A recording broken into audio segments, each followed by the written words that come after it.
یو نارینه وزیر اعظم ووی چې ابسولوټلی ناٹ نشم ورکولی زه دته امریکې ته زه هغه نشم ورکولی اډې زمونږ د خپل ملک ایجنټانو هغه کوز السلام علیکم ملګرو، سید جان یم.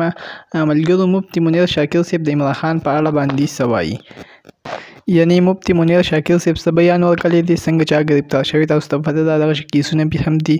نو مفتي منیر شاکر صاحب نن ټول حقیقت ویلی دی. راځئ تاسو ما سره په دې سیټ باندې واورئ. دا نه پس بیا تاسو سره خپلې خبرې کوم. راځئ تاسو ټول ناول دا بیان واورئ.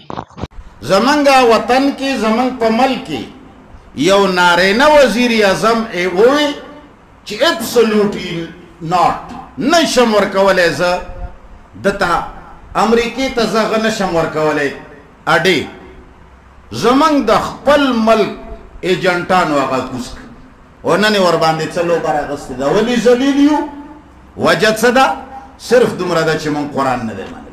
اعصاب او عقل او مازغو سره تعلق دی.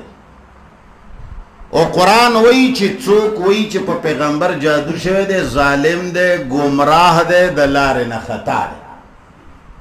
او زمونږ مسلمانان دا وړه خبره ګڼي. نه چې کوډې خو شته که نه، نو چې کوډې یې په ما وکړه که نه زه چې کوډې شته او سحر شته، عمران خان ولې نیسي؟ جیل دی ولې اچوي؟ څه ضرورت دی؟ دا ملایان را غونډ که چې د قرآن ختم هم وکړي او د بخاري ختم هم وکړي او دعا وله وکړي چې خدای عمران خان د غلو غلچکو سره جوړ کړي چې ورته نه وایي چې ته غلې وکړه، دعا وکړه. که په ختم کار کېږي خو وایي که که نه، ولې د ټول ملک دې تباه او برباد کړ؟ د پاکستان د کربونو روپو نقصان بېګا راسې وشه. ملایان لږ دي؟ جواب راکړه.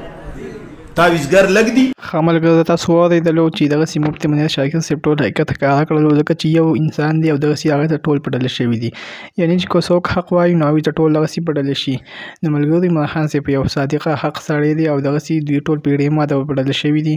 نو دغسې هغه په حکومت یې هم راواچولو او اوس پې دغسې د دروغ الزامونه هم لګوي، نو ګرفتاروي. دا بیان وم چې تاسو هم شریک کړم. د ویډیو کتلو مننه. سید جان افیشیل چینل سبسکرایب کړئ. اوس مهال کې اجازه د الله په